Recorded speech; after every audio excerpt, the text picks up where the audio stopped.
When you go on the road, you better pack your defense, according to Jim Harbaugh. As we welcome in Anthony Bellino. You see him every morning right here on BCSN with the X's and Bros show. Anthony, have you got your defense packed as the Wolverines head to Lincoln, Nebraska? Well, gratefully for me, I actually don't have to travel there on Saturday. I got to go north and work for the Red Wings. So I'm gonna go pack my hockey sticks is what I'm gonna do, and maybe I'll work the blue line for the Wings. My defense will not be packed, but hopefully the Michigan Wolverines will pick up sort of where they left off after that first quarter this past weekend against Rutgers. We'll get into the offense in a second. Let's continue on this defensive theme. They gave up one big play to Rutgers that went for 6 points. But other than that, that defense once again shut down the opposing team and really is performing almost better than what we expected out of this Michigan defense. It's a no-star defense, but plenty of talent on this defense. Yeah, I think that when you look at Chris Jenkins, Michael Barrett, Mike Sainristil, who had the pick six, that was awesome. Will Johnson, Quentin Johnson, Rashawn Benny, like they've got some guys. Braden McGregor, Junior Colson, if I didn't mention him already. They've got some guys on this defensive team, but they don't have that one sort of like stud player like they've had in years past, whether you think back to like Rashawn Gary or you think to Aiden Hutchinson, that guy that's really, sort of jumped out on the national scene that's garnering a lot of that attention. And I'm totally fine with that. That's completely fine by me. If you're only allowing 7 points a game, you're going to win a lot of football games. It was nice to see this team. We've talked a lot about this, Mark. This defense, they got punched early with that big play from Rutgers, and it was kind of a head scratcher. It's like, okay, it's a blown assignment right there. Guy's running free into the end zone. I'm standing in the end zone. He's running into it. I'm like, I didn't expect to see you here that fast, right? But then after that, they pitch a shutout, and that's exactly what you want to see. Okay, team scores on them early. How are they able to, sort of rally their troops and face a little bit of that adversity? Although it is Rutgers, it was an undefeated Rutgers team at 3-0, kind of what we'd expect out of a Michigan versus Rutgers, on paper matchup here. Just thought the defense looked very strong. Outside of one play, one mistake, that was a pretty clean football game by that group. Offensively, Jim Harbaugh very impressed with the play calling from Sherrone Moore and the execution of the Wolverines. Perfectly balanced offense, over 200 yards passing, over 200 yards rushing. I think we can still talk about that maybe they're not scoring enough, but as Harbaugh pointed out, with the new clock rules, it's all about time of possessions, and what he's looking at is points per possession. Yeah, and to be honest with you, 21 passing attempts, 40 rushes, 7 of those came from J.J. McCarthy. I thought that was a nice little interesting wrinkle in the offense where, he kind of, just tuck the ball and run, young fella. You got to do what you got to do and make the play, get out of bounds, right? I like that. Didn't force a lot of his throws. So when you talk about balance, 214 through the air and a touchdown for J.J., you get 2 scores on the ground, 21 carries, 97 yards from Blake Corum. And I don't know this to be fact, right? And so I'm looking at it from a few feet away. Something's up with Donovan Edwards. I don't know what it is. I don't know what's going on there. He just doesn't look the same. Maybe that's why Kalel Mullins got some more run there later on, and Blake Corum doing a lot of the heavy lifting there, but just 6 carries for 13 yards for Donovan Edwards. This was supposed to be, sort of like lightning and lightning, if you will, as opposed to lightning and thunder in the backfield. Something doesn't necessarily seem right. Now, he did have a couple of catches, 2 grabs for 41 yards. He broke that big one for 33 yards, perfectly executed play. I love the way that Michigan was spreading it around. Hello, Samaj Morgan, the young freshman there, 2 catches, 26 yards. One of them, very rarely do you see an and one in football, but it draws the pass interference. It's a back shoulder throw. He gets around, defender's grabbing his left shoulder. He gets around, gets his right hand on the ball, makes a great catch in traffic. Combat catches, you love to see it. So I was really impressed by him. A little bit more dispersion throwing the football. Remember last week, I think we had 3 receivers catch a pass. This week it was 5. We still want to see, that number expand a little bit. Didn't see Cornelius Johnson a whole lot. He wasn't in your box score when it came down to producing out there. So little left to be desired there, from spreading the wealth around a lot. But to be honest with you, when you're only 15 of 21, that's not a whole lot of completions to really kind of, spread around. So a balanced game. It is about, time of possession. It's all about clock control. You see a lot of it at the next level. Teams that can run the football effectively and win the turnover battle typically win the football game. That's what Michigan did. And you can't be 5-0. So you're 4-0 first. And they complete this home stretch of the schedule, which has been difficult. I'm not going to lie. It's been a grind for people like me, Mark. It's a lot of Saturdays and a lot of Sundays back to back, and a lot of winning for my teams this past week, as you see See a Lions logo there. I know your Browns did a pretty good job this weekend as well. So the home portion, that first month of the schedule, that's in the books now. And now you can kind of turn the page to what might be the next chapter. When you look at that non-conference schedule, okay, open up conference play, but close that chapter that is all of those home games. Let's go on the road. Let's get into a different environment. Let's get a little uncomfortable and let's see what happens.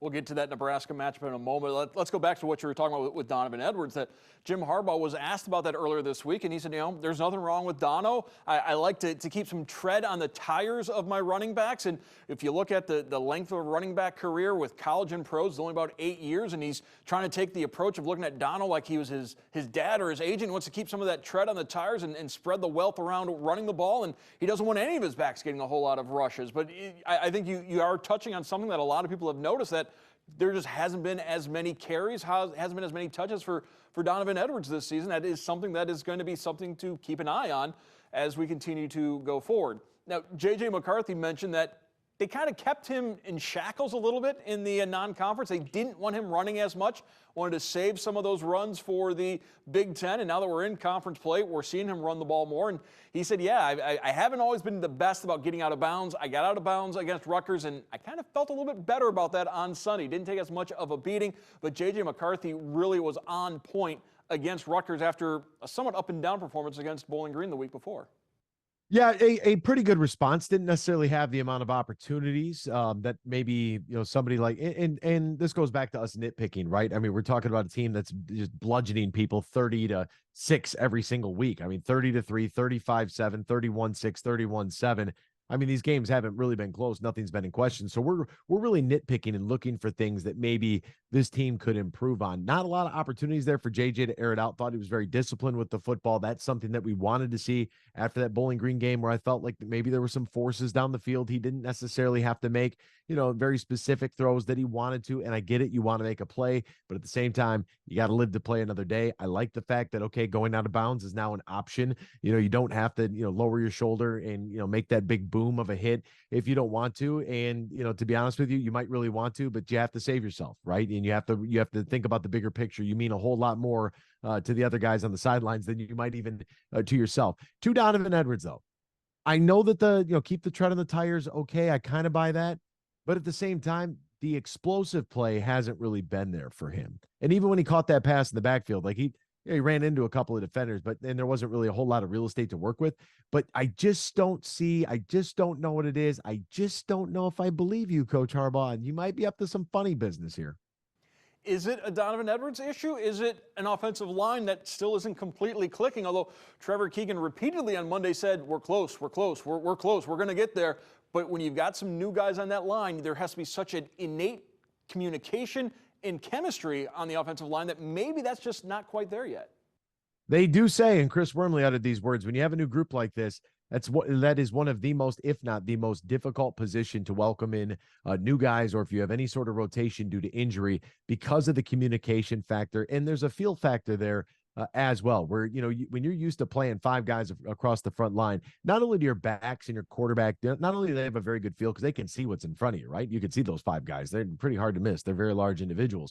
But for those five guys, they have a really good sense of awareness, spatial awareness, where my teammates going to be. They know the trends and the habits of their teammates. And that's just when you're actually playing, much less trying to check a protection at the line of scrimmage because your quarterback saw something and you got to slide something one way or the other. Whatever those channels of communication might be, that could be different for every single team, depending on how they want to operate things. And if it's the center making the call, if it's the quarterback shifting the whole thing, if the quarterback sees something and that's going to adjust the offensive line, the vice versa, however it may work, like it's a challenge when you have some new bodies in there. And the fact that if I have to tell you that we're close, how close are we, right? It means that, hey, you believe that you are, and that's great. We could still kind of see that something ain't right. You acknowledge that that something isn't right, but you really do feel like you are getting closer to that finished product, and that's a good sign if you're a Michigan fan.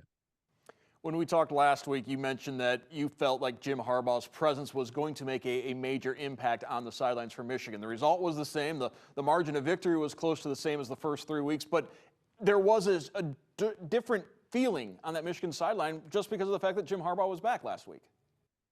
Yeah, you know what? It'd be kind of like when if one of your parents has to go somewhere for work, right? The house is just a little bit different when they're not there. And it's not that the other parent isn't doing a great job or doing the best that they can or anything of that nature. It's just different, right? You grow up in a specific environment and you're used to one thing being one way and you're used to that routine. You're used to being able to yell down the hallway for mom or for dad or whatever the case may be, and things change. And I think that that's really what it is. It's that calming presence that at the end of the day, our guy is here, and no matter how we play today, this man is willing to stand up there and take every arrow for us. I think that there's a certain level of comfort, a certain level of routine, a certain level of consistency there with Jim Harbaugh. And if he's got to grab somebody by the face mask and give him a couple of words of encouragement, I think they really welcome that. I do believe that his guys really enjoy playing for him. They love the man, and obviously it would be important for him to be out there on the sidelines.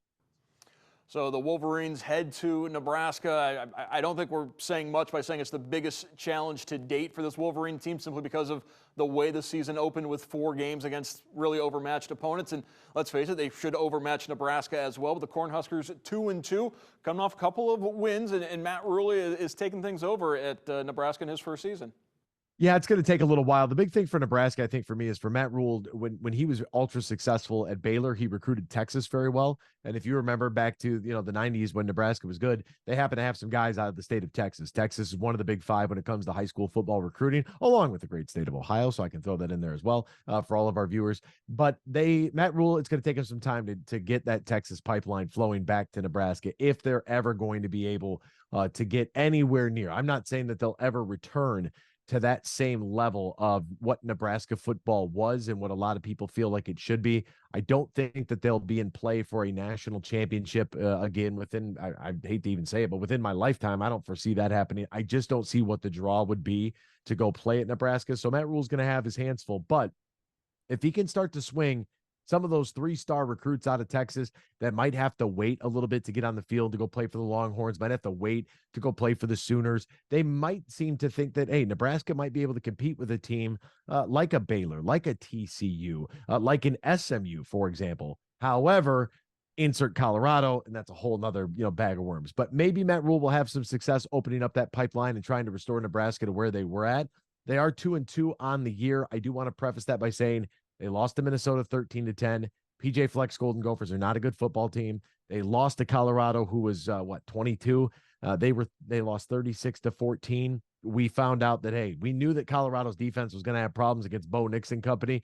They ran into a real football team in Oregon. Like that's what it was. I mean, Colorado can't stop anybody, and they held Nebraska to just 14 points. Their 2 wins in the last 2 weeks: Northern Illinois and Louisiana Tech. I'm not really for certain that this is going to be anything different. The only challenge for Michigan is going on the road. They know how to handle business. They got a bunch of veterans on this team. Business as usual, business trip. They go out there, probably going to win 35-7. As much as I, an Ohio Bobcat graduate, want to talk about the Frank Solich curse hurting Nebraska, what you touched on right there about the not having that Texas pipeline anymore, and that really got shut off not because they got rid of Frank Solich, but because they moved to the Big Ten, and they couldn't recruit Texas as well because they weren't in the Big 12.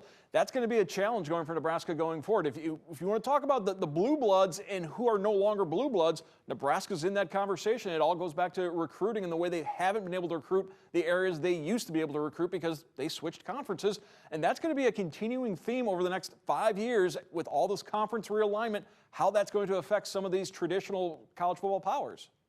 100%. And I think that if you look across the board, top to bottom, I know this is not necessarily a topic of Michigan, but Michigan is in this conversation. So I think that that's kind of important for this. But when we think about Nebraska, think about a former blue blood, and you start to think about, okay, when you say blue blood, who exactly are you talking about? Then you start to look around the landscape. And I don't know if this is specifically because of the transfer portal or the NIL rules, or maybe it's a combination of both. But look at this top 10 right now that we have, according to the Associated Press.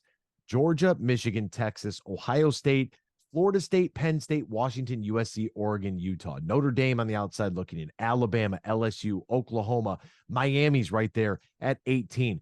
Mark, I think that college football is actually outside of, yes, I'm not a big fan of the transfer portal. I'm not a fan of NIL. I'm a traditionalist. It is what it is. You can make money. That's fine. But the way that it's being handled right now is not correct. If we're going to do it this way, then we need to have a salary cap to try to in a players union in order to set some ground rules for who can offer what and what these rules are going to be, and just not have it be an arms race. But I think college football, from a competitive standpoint, is as good as it has been in a very long time, because the sport is better when it's not regional. When you just have 6 SEC teams in the top 10, we kind of know that story that's getting written. But Georgia, that they're probably going to run the table when you look at their schedule. Having brands like Florida State, Michigan, Ohio State, USC, Texas, Notre Dame, the U, having those brands back in this conversation. This is a great year for a 12-team playoff. I'm telling you, when the College Football Playoff Committee brings out their first rankings, people are going to be irate, Mark. They're going to lose their minds. But this is what the sport is supposed to be about. This is what we want to see as consumers. I give a lot of credit to Ohio State and Notre Dame for scheduling that football game that was an instant classic on Saturday. At least we got to see a matchup of 2 really big brands, 2 really good football teams. They gave us a really good football game. Even if your team loses in that matchup, I'll give you credit for putting that on the schedule versus some of these other teams and other games that we've seen play so far. Let's wrap up with this. Since you brought up Ohio State and Notre Dame, Ryan Day's post-game comments, a lot of people... Oh, that wasn't about Lou, Mark. That was not about Lou. Exactly. I said, how dare you pick on that old man? He's 2,000 years old. That was all about the block. And Mark, you know it. I know it. All the Buckeye viewers, they all know it. He's heard that word soft. He's not a fan of that. You didn't think you were soft, then stop getting bullied at the line of scrimmage and giving up 200 yards on the ground, right? That's what it comes down to.